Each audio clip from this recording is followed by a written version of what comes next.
Heart of the Wild West by Audrey Sinclair. The late afternoon sun cast long shadows across the dusty streets of Silver Creek, Colorado, as Katherine Montgomery stepped down from the stagecoach. Her legs wobbled slightly after the long journey and she gripped her carpetbag tighter, taking in the frontier town that would be her new home. The year was 1875, and at 22 years of age, she had left behind everything she knew in New York to accept a position as the town's new schoolteacher. The wooden buildings lining the main street stood tall and proud, their weather-worn sides telling stories of the young town's brief but colorful history. A gentle breeze carried the mingled scents of pine from the surrounding mountains and fresh-baked bread from the nearby bakery. Katherine adjusted her neat brown traveling dress and tucked a wayward strand of honey-blonde hair back into her simple chignon. "Miss Montgomery," a feminine voice called out. "I'm Mrs. Rose Bennett, head of the school board." Katherine turned to see a pleasantly plump woman in her 50s hurrying toward her, a warm smile lighting her face. "Yes, that's me. Thank you so much for meeting me. Welcome to Silver Creek.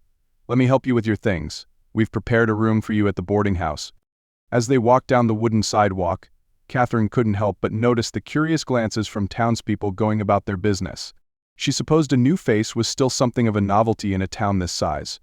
"Sheriff," Mrs. Bennett suddenly called out, waving to someone across the street. "Come meet our new schoolteacher."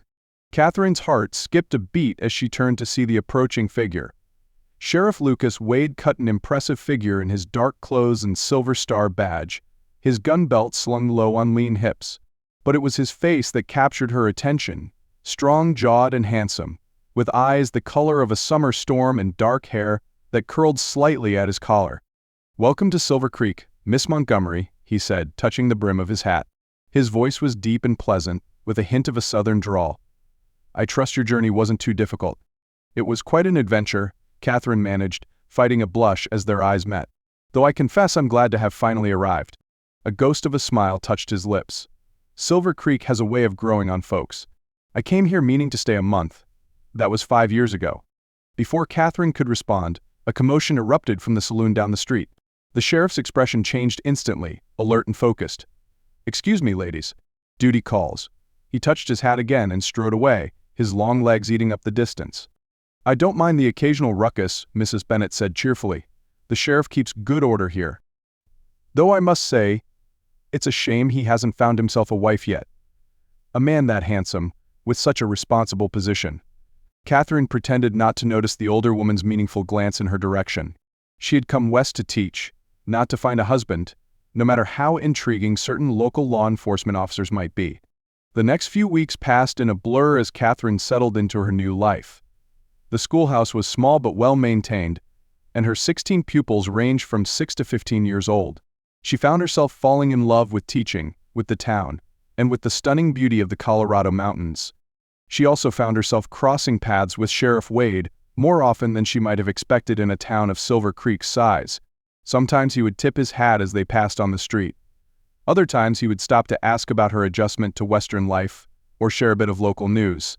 Each encounter left her pulse racing and her mind wandering to inappropriate places. One crisp Saturday morning, Katherine was returning from gathering wildflowers for her classroom when she literally ran into the sheriff coming around the corner of the general store. "Look out there," he said, catching her elbow to steady her as the flowers scattered across the wooden sidewalk. "I'm sorry, Miss Montgomery. Let me help you with those." They knelt together, gathering the fallen blooms. Their fingers brushed as they reached for the same stem, sending a jolt of awareness through Katherine's whole body. When she looked up, she found Lucas watching her with an intensity that made her breath catch. "Miss Montgomery, Katherine," he said softly, "would you allow me to escort you to the Founders' Day dance next Saturday?" Her heart leapt. Yes, I would like that very much." His smile transformed his entire face, making him look younger and somehow more approachable. "I'll call for you at 7, then?" The week that followed was torture for Katherine. She second-guessed her decision a dozen times, wondering if she was being foolish to encourage any sort of attachment. But when Saturday evening arrived and she saw Lucas standing at her door in his best suit, all doubts fled. The town hall had been transformed for the dance, with paper lanterns strung from the ceiling and autumn flowers decorating every surface. As Lucas led Katherine onto the floor for a waltz, she was acutely aware of the warmth of his hand at her waist and the admiring glances from other townspeople. "You look beautiful tonight," he said quietly as they moved to the music. Though I must admit, I find you just as lovely when you're teaching your pupils or gathering wildflowers." Katherine felt her cheeks warm. "You've been watching me?" "How could I not? You've brought something special to this town, Katherine. A grace, a lightness that was missing before." The music ended, and Lucas led her out onto the balcony where they could speak privately. The night air was cool, and he draped his jacket over her shoulders without being asked. "I know you didn't come west looking for romance," he said, turning to face her. "You're independent, educated, capable, everything I admire in a woman. I don't want to pressure you or distract you from your calling. But I find myself thinking about you far more than is proper for a sheriff concerning the local schoolteacher." Katherine's heart thundered in her chest. "And I find myself thinking about you far more than is proper for a schoolteacher concerning the local sheriff." His smile was tender as he reached up to touch her cheek. "Then perhaps we should see where this might lead." Instead of answering, Katherine rose up on her tiptoes and pressed a soft kiss to his lips. When she pulled back, the look of wonder on his face made her smile. Their courtship progressed slowly over the following months, with proper chaperoned outings and stolen moments of privacy.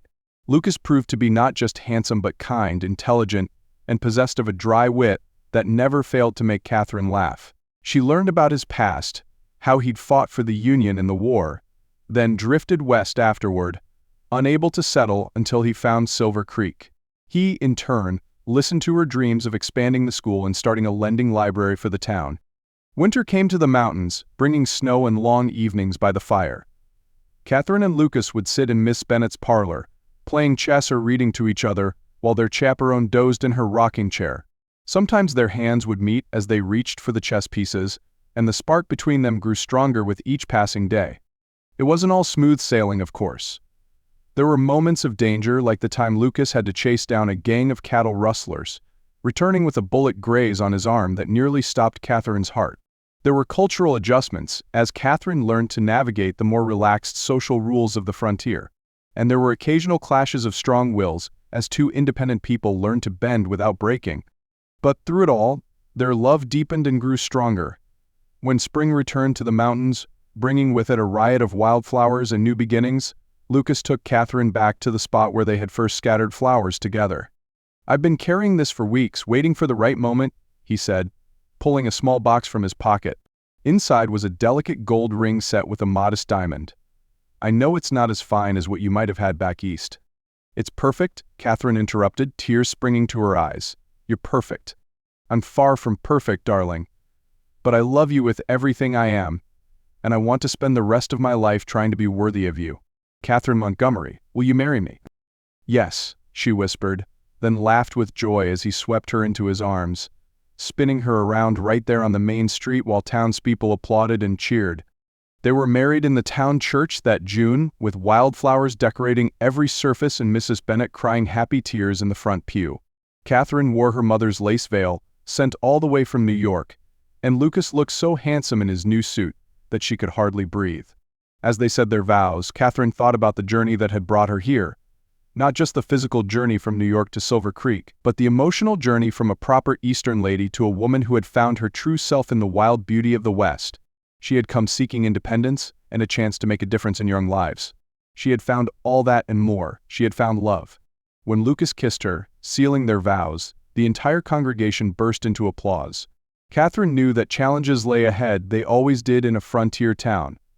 But she also knew that together she and Lucas could face anything life threw at them.